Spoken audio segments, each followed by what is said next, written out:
오늘 우리에게 주시는 하나님의 말씀은 시편 8편 2절 3절입니다. 어린이와 젖먹이들까지도 그 입술로 주님의 위엄을 찬양합니다. 주님께서는 원수와 복수하는 무리를 꺾으시고 주님께 맞서는 자들을 막아낼 튼튼한 요새를 세우셨습니다. 주님께서 손수 만드신 저 큰 하늘과 주님께서 친히 달아놓으신 저 달과 별들을 내가 봅니다. 아멘. 네, 마태복음 21장에 보면 우리 예수님께서 그 예루살렘 성전으로 이렇게 가시죠. 그 예루살렘에 들어갔을 때 성전에 있던 어린 아이들, 그 젖먹이들, 뭐 이런 아이들이 호산나 다윗의 자손이여라고 외칩니다. 그랬을 때 그, 그 외침을 듣고 불편해했던 사람들이 있었죠. 그 옆에 있던 수제사장들, 대제사장들, 뭐 바리새인들, 서기관들, 이 사람들이 굉장히 불쾌하게 여겼고 그 예수님께서는 이제 그들에게 너희가 이 아이들이 말하는 것을 듣느냐 하고 묻습니다. 그럴 때 예수님께서 뭐라고 말씀하시냐면 이 시편 8편 2절 말씀을 인용을 하신 거예요. 어린이와 젖먹이들까지도 그 입술로 주님의 위엄을 찬양하도다 하는 그런 그 말씀을 인용을 하십니다. 여러분, 우리 주님께서는 여기에서 어린이와 젖먹이들까지도 그 입술로, 여러분, 젖먹이가 옹알이도 못하는 그런, 뭐, 옹알이나 겨우 하겠죠. 그런 젖먹이가 어떻게, 호산나 다윗의 자손이여, 우리를 구원하소서, 호산나 다윗의 자손이여, 우리를 구원하소서, 어떻게 그렇게 이야기할 수 있겠습니까? 이거는 바로, 아기들과 젖먹이들이라는 표현은 성인이 아닌 아이들을 일컫는 그런 관용적인 표현입니다. 자, 그리고 이 어린 아이들의 입에서 힘이 나오게 하셨다는 거예요. 그 입술로 주님의 위엄을 찬양합니다. 이 말은 그 아이들의 그 입술을 통해서 힘이 나오게 하셨는데, 그래서 왜 그렇게 했느냐? 원수와 복수하는 무리를 꺾으시고 주님께 맞서는 자들을 막아내기 위해서 그 튼튼한 요새를 세우셨는데 그게 바로 어린아이들의 입술에서 주님의 이름이 선포되고 주님의 높음, 위엄이 찬양되는 것. 그게 바로 주님께서 세우신 튼튼한 요새고 또 이 원수와 복수하는 무리를 맞서는 방법이라는 거예요. 여러분 생각을 해보십시오. 왜 그렇게 했느냐? 고린도전서 여러분 뭐 1장 27절 29절에도 우리 주님께서 지금도 세상에서 약한 것들, 어리석은 것들, 뭐 천한 것들을 택하신다고 그랬잖아요. 왜 그러느냐? 음, 약한 것들을 택해서 강한 자들을 당황하게 하고 또 뭐 어리석은 자들을 택해가지고 세상에 지혜 있다라고 생각하며 우쭐대는 으스대는 그런 사람들을 당황하게 하려고 하는 거죠. 또 천한 자들을 택해가지고 어떻게 합니까?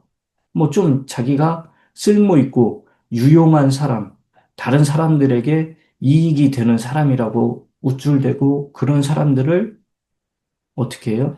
뭐 쓸모없게 하려고 그렇게 만드신 거죠. 이 하나님께서 젖먹이들을 어린 아이들을 선택하신 그 이유는 뭐냐면 소위 그 당시나 지금도 마찬가지지만 학자들, 전문가들, 지식인들을 조롱하기 위해서 그런 것입니다. 여러분 우리가 하나님 앞에 항상 우리가 어떤 모습을 가지고 있는지 봐야 돼요. 내가 학자의 혀를 갖기를 기도는 해야 돼요. 그게 무슨 말이냐? 성경을 잘 알아서, 그래서 많은 사람들이 성경이 무엇이냐, 하나님이 누구냐, 예수 그리스도가 어떤 분이냐, 또 기독교의 교리나 진리가 무엇이냐, 복음이 무엇이냐라고 물어볼 때 나는 입술로는 학자의 혀가 있어서 학자처럼 논리적이고 그 사람 수준에 맞춰서 이야기를 할 수는 있어야 돼요.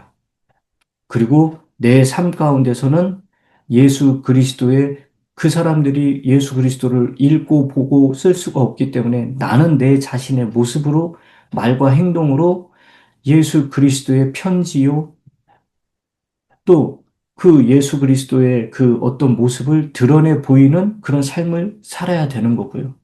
그리고 내 마음은 정말 어린아이들 같이 순수하게 그 주님의 높고 위대하심을, 거룩하심을, 또 전능하심을 찬양하는 거예요. 계속해서 순수하게 그 말씀을 다 믿고 그렇게 어린아이처럼 막 따지고 그런 게 아니라 정말 순수하게 우리 주 예수 그리스도를 찬양하고 높이는 것. 이게 바로 오늘 저와 여러분들이 정말 추구해야 되는 그런 삶의 모습입니다. 자, 그리고 나서 이 다윗은 이제 어떤 말씀을,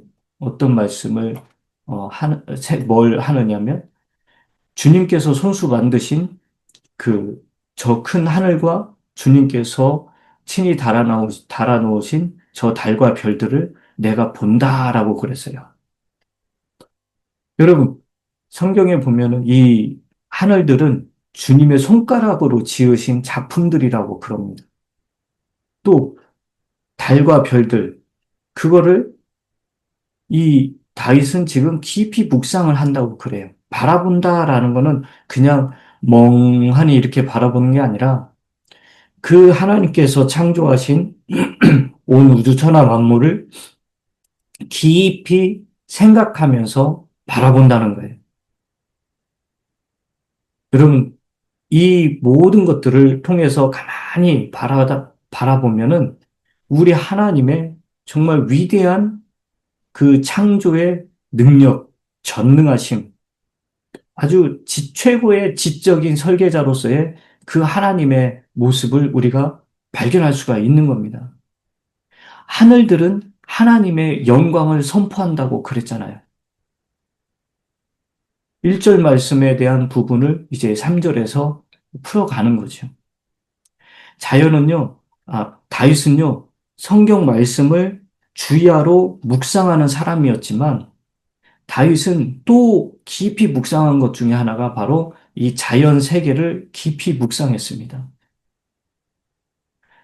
이 자연을 바라보면서 하나님의 그 섭리하심을 느끼고 그 가운데서 탄성을 자아내며 하나님께 와, 정말 하나님의 그 이 전능하심을 찬양하지 않을 수가 없다고. 하나님의 이 섬세하심을 찬양하지 않을 수가 없다고. 그렇게 탄성을 자아내며 주님께 이 감복하고 그러면서 이 하나님을 영화롭게 하는 그 일에 다윗은 앞자, 그 누구보다도 앞선 사람이었어요.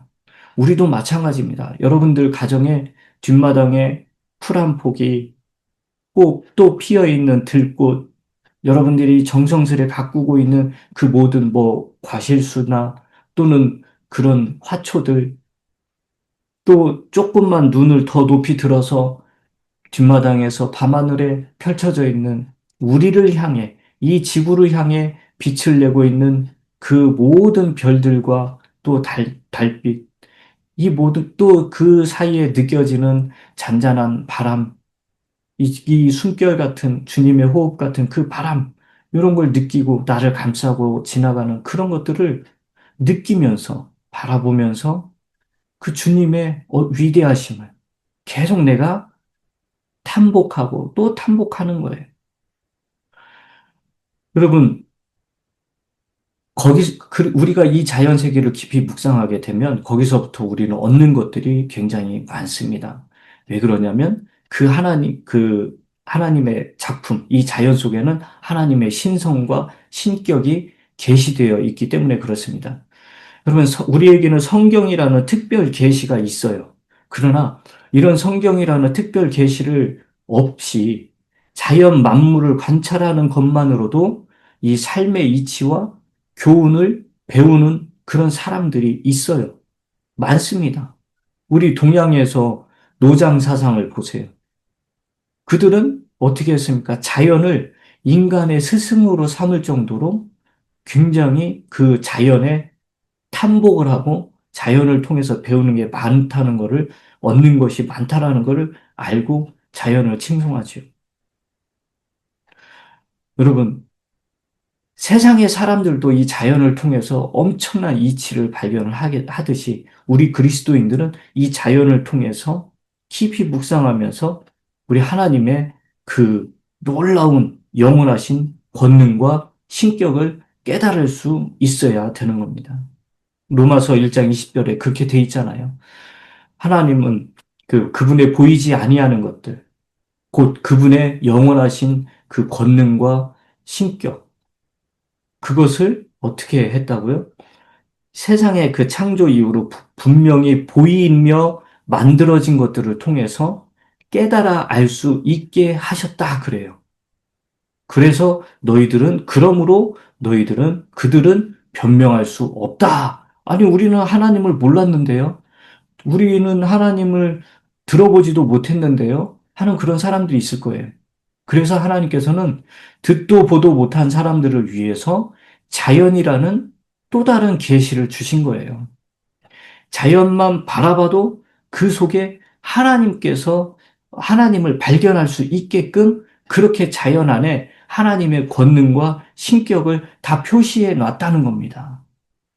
그래서 사람들은 심판받을 때, 우리는 하나님을 듣지도 보지도 못했고, 알지도 못했고, 전혀 주님의 이름은 접할 수도 없었다고 라고 변명하고 핑계댄다면, 그럴 수 없게끔 자연 속에 이미 하나님께서 자기를 계시를 했기 때문에 그걸 근거로 이제 심판을 하신다는 겁니다. 여러분, 우리는 해야 될 일이 뭐냐? 주야로 하나님의 말씀을 묵상하는 거, 그것도 가장 중요하고요. 또 하나, 이 자연을 깊이 묵상하며 하나님의 일, 하나님의 작품을 내가 깊이 생각하는 거예요. 그러면 어떻게 되느냐? 주님을 찬양하게 되고 주님을 높이게 되면서 동시에 내가 자연에 비하면 아무것도 아닌 존재구나. 이 사람에 대해서 깊이 생각하게 됩니다. 저 어마어마한 바다, 하늘, 우주, 또 이 그 엄청난 규모의 땅, 이런 것들에 비해 나는 뭘까? 사람이란 무엇일까? 이런 깊은 철학적인 물음까지 가게 되는 거예요.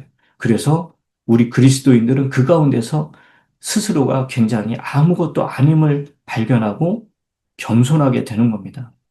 여러분, 우리 주님께서 펼쳐놓은 이 자연을 만들어 놓으신 이 자연을 통해서 다시 한번 주님의 위대하심을 발견하게 되시기를 바라고 또 오늘도 주의 말씀과 더불어 이 자연 속에서 주님을 깊이 생각하고 또 주님과 친밀한 교제를 나누며 또 주님이 주시는 위로와 기쁨과 평안이 여러분에게 가득가득 임하게 되기를 간절히 축원합니다.